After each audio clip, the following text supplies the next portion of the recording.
right, so today we got George Williams with us from Nisus. George, how you doing, man? I am living the dream. How about you?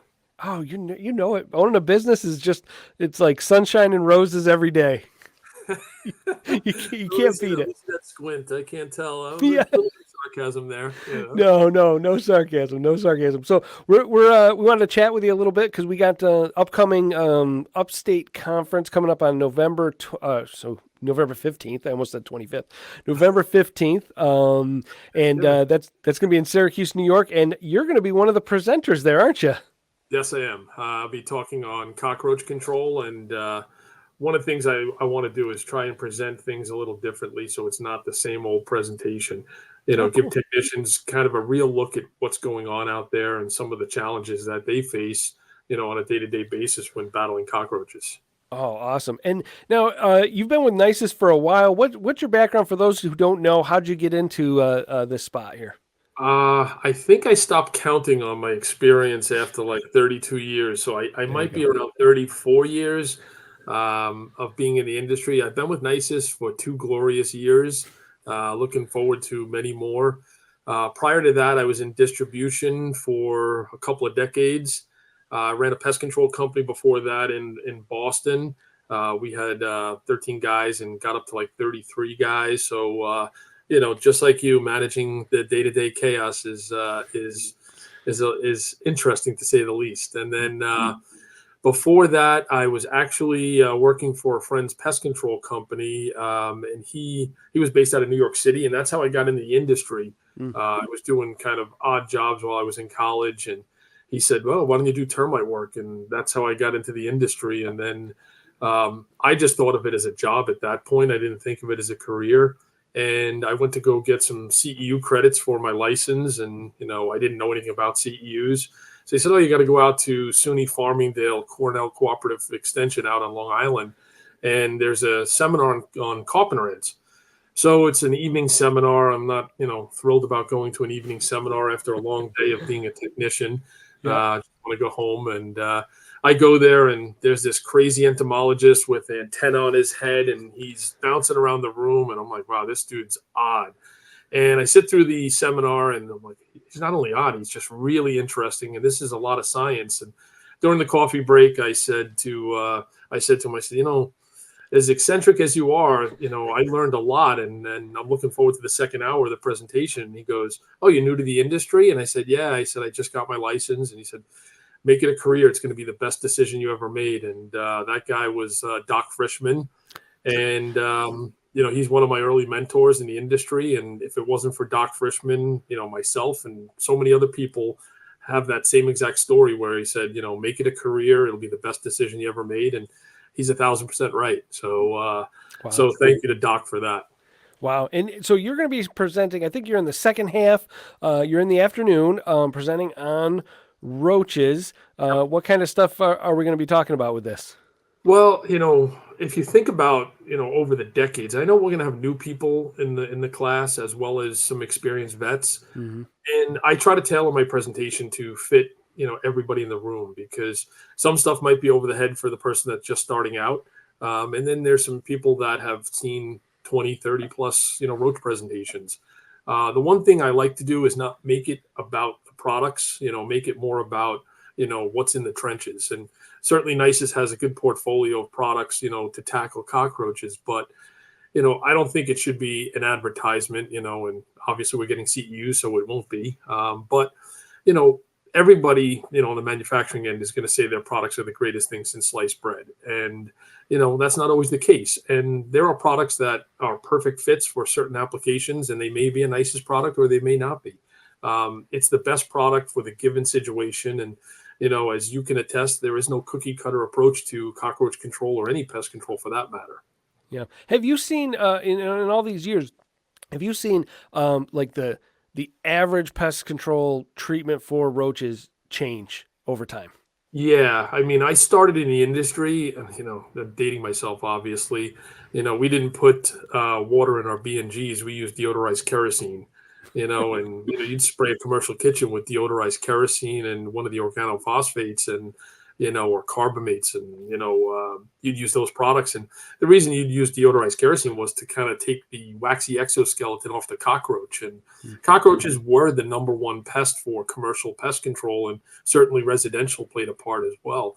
And then baits came along. So I was there during that stage when everyone was rejecting baits because it took more labor, but they didn't think it would work as well as what you had in your B&G. And certainly it didn't smell, and there was a lot of changes. And then the roach baits came on the market, and we got away from the organophosphates, and they went away. And we didn't have that rotation class of chemistry where you'd go from the synthetic pyrethroids to the carbamates to the organophosphates. And then baiting took over, and it was a tough haul. And people like Austin Frischman, with the original Max Force, and even actually before then, it was one of our products, Stapleton's, which is magnetic roach bait, or MRF 2000. That was the OG bait, and it's still around to this day. And we'll have some exciting news at Pest World about that. But so then we saw a transition go from spraying everything to baits, and then we had issues with baits where the roaches the roaches weren't eating it, and we didn't know if it was an aversion.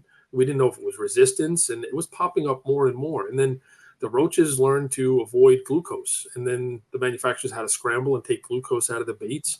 And then we go another 10 years, and roaches seem to be under control, and then all of a sudden they're back, and then we're going back to spraying, and then we got them under control again, and then the baits come out again, and more actives. And there's a lot of things that have transpired over the decades with roach bait and roach products, and I think that's probably a good thing, because if you stick with the same old cookie cutter method, you're going to have retreats, and we know that is the devastation to route production, and certainly customer complaints. So the fact that the manufacturers are getting behind the evolution and the changes and coming out with new actives, and we're dealing with tertiary kill and IGRs and baits, things that we didn't have 10, 20 years ago, we're starting to get now. So the baits are doing a lot more. And then we have the non-repellents, which really do work well, even though roaches aren't a social insect. But, having a non-repellent active, with a roach bait, bodes well for long-term control.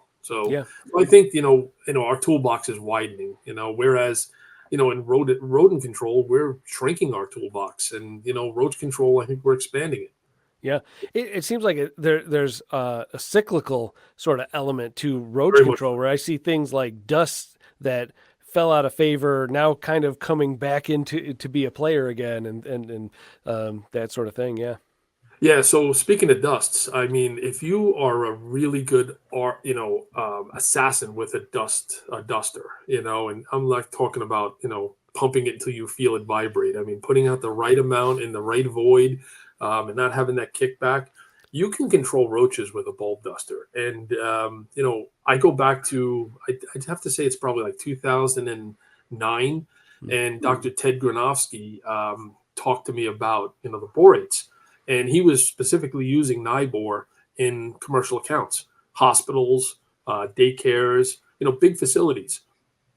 They were universities as well. And he said he took on decades worth of infestations that just rotated pest control companies. And he went in there with a bulb duster of Nibor, and he wiped it out. So I said, really, is that the case? So I started introducing it to our company in Boston, and we started to use, we were one of the early users. Ironically, I ended up working for Nisus, but we were using Nibor for flies and roaches, quite a bit, and we were getting results. So I think dusting for roaches is probably one of the things that our industry doesn't do enough of. Yeah. I think I'd have to agree from what I've seen, and it's interesting to see the cyclical nature of some of these things. Where as a older guy in the industry, let's say, seeing the progress of things, you'll have younger technicians that you'll be like, hey, let me show you something, and it looks like a new idea, and you're like, no, this is something we did in 1997. Right. And if you think about dust technology, I mean, you're putting something in a void, and if you seal the void, you're setting it and forgetting it. It's there forever. Baits are going to dry out. They're going to get washed away, just like traditional insecticides. So if you can get a dust in the right area, and it is time consuming, but if you're talking about eliminating roaches, maybe we have to go back to our old school methods and do more of that. and Yeah. charge more accordingly. Yeah, no, for sure, for sure. And I think there's an interesting difference between, say, like a bait application versus something like a dust, where the bait requires participation of that organism with that material, whereas a dust is they don't really have to choose to participate. You're putting it into areas where they want to be, and now there's a problem for them. Yeah, exactly. And I think we've, unfortunately trained our techs to be, you know, assassins, so to speak, but not precise assassins with our roach bait, Mhm. where they go to an apartment, they open up the cabinets, they hit the hinges, they hit the four corners, they close the cabinets. That's not, I mean, you should be shining a flashlight, not putting the bait out until you have an infestation, because roaches aren't going to walk across the apartment to go there. I mean, they know they're going to infest the stove and all the electronic equipment, but also the cabinets. But in that particular case, a residual application is probably going to bode more results than using a bait. And Yeah. certainly use a bait when you have the active infestation, but not as a general rule of thumb. So I think we should be treating with residual insecticides. Obviously remove the dishes depending on what the label says, but getting a residual in those areas to prevent them from establishing an infestation is really critical. Yeah. So it sounds like we're not going to hear there's a magic bullet. Here's that one bullet, and go get them, boys. Yeah, and there's another thing that I've kind of tackled on with not just roaches, but rodents as well, and we've touched on it with flies, but it's the pathogens associated with pests. And I'm not saying you should be doing scare tactics with your customers, but I think our industry, because we're always under the gun with, again, rodenticides, and we don't talk about the risk to public health that these pests cause. And, as concerning as rodents are, roaches and flies are, way more pathogen driven than rodents. And, if you look at a cabinet, you see all the fecal matter, Mm. you're dealing with, attractions for roaches. So a new roach that comes in is going to go right back to those areas. And you also, want to sterilize that area. And what are you going to use? So, a product like DSV or Sterifab, it's perfect. Like Sterifab would be a great opportunity, and this is a little plug for our product, but it fits right into the cockroach control, which I'm going to cover, is you treat with the Sterifab, you're killing the cockroach on contact. There is no residual.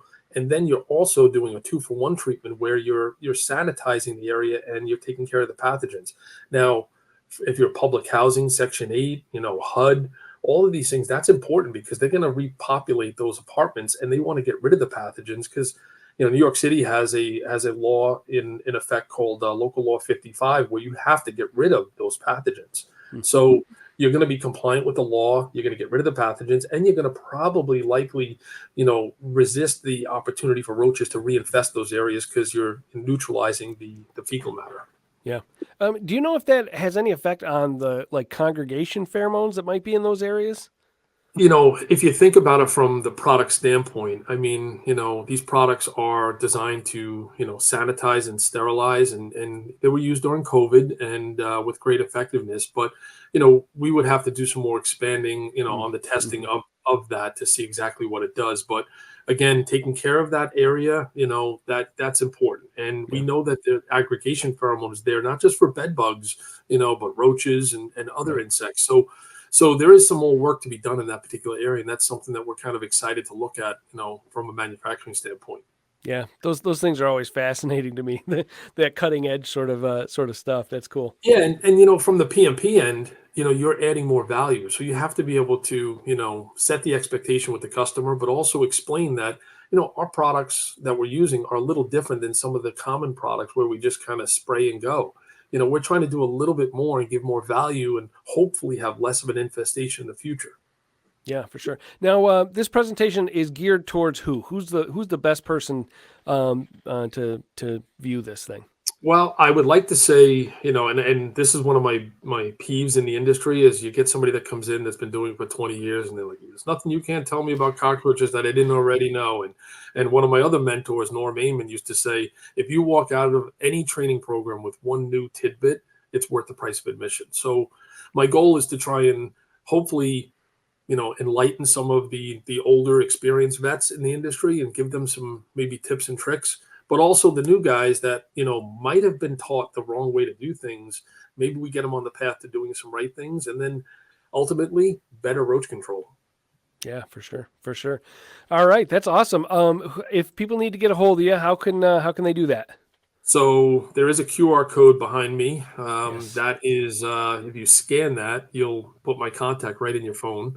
Ooh. If you go to the Nisus website, nisuscorp.com, there'll be a territory map. You can drop down and see all the Nisus reps for the entire nation, and you can get it that way. Or, George W at nisuscorp.com, or my cell phone is 646-531-2490 if you're not a QR code or website kind of person. Yeah, and you're out of Massachusetts. Where are you located? Well, I used to be a New Englander. Yeah. Well, I kind of went full circle. I grew up in New York City, and then I moved up to New England for 30 years. And then when I joined Nisus, I sold my house and moved back to New York City. So I'm living in New York City, and Oh, my okay. territory is the Northeast. So I cover from northern New Jersey all the way up to Maine. Oh, wow. Okay. Holy cow. All right. Well, we look forward to seeing you on November 15th. Hopefully, everybody can get something out of this. Yeah, awesome. And the thing about upstate New York, thank you for doing this, the Oh, yeah, association and all of your efforts, because the upstate New York area, if you talk to the PMPs up there, they don't get many training opportunities. So come out and see this and become a part of the association, because it's going to benefit your company in so many ways. for sure. Thanks, George. Awesome. Thanks so much. Have a great day.